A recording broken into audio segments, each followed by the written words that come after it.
Baik teman-teman, kali ini kita beritahu bagaimana caranya mengetahui orang yang sudah masuk di dalam Facebook kita.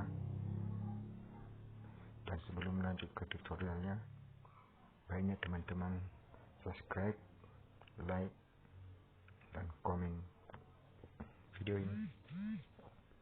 Oke teman-teman, sekarang kita masuk ke aplikasinya, yaitu Facebook. Kita klik. Habis itu kita masuk ke garis 3 ini di atas.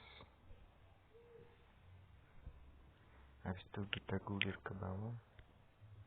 Kita masuk ke pengaturan dan privasi. Terus habis itu kita klik lagi pengaturan. Baru kita masuk ke keamanan dan login. Perhatikan ya teman-teman. Nah, di sini tempat login ketahuan. Kita lihat, klik lihat semua. Nah, di sini kalau misalnya ada orang yang sudah pernah coba untuk masuk ke Facebook kita, maka di sini tampil merek HP-nya, daerahnya di mana.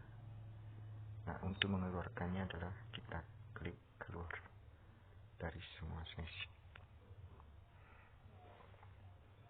Habis itu baru kita klik keluar. Kita tunggu sebentar. Nah, sekarang sudah tidak ada lagi orang, tinggal satu lagi. Kebetulan HP saya Oppo, jadi ini tampilannya. Oke teman-teman, sekian tutorialnya. Saya ucapkan terima kasih. Dan bila ada kata-kata yang kurang paham, mohon dimaafkan.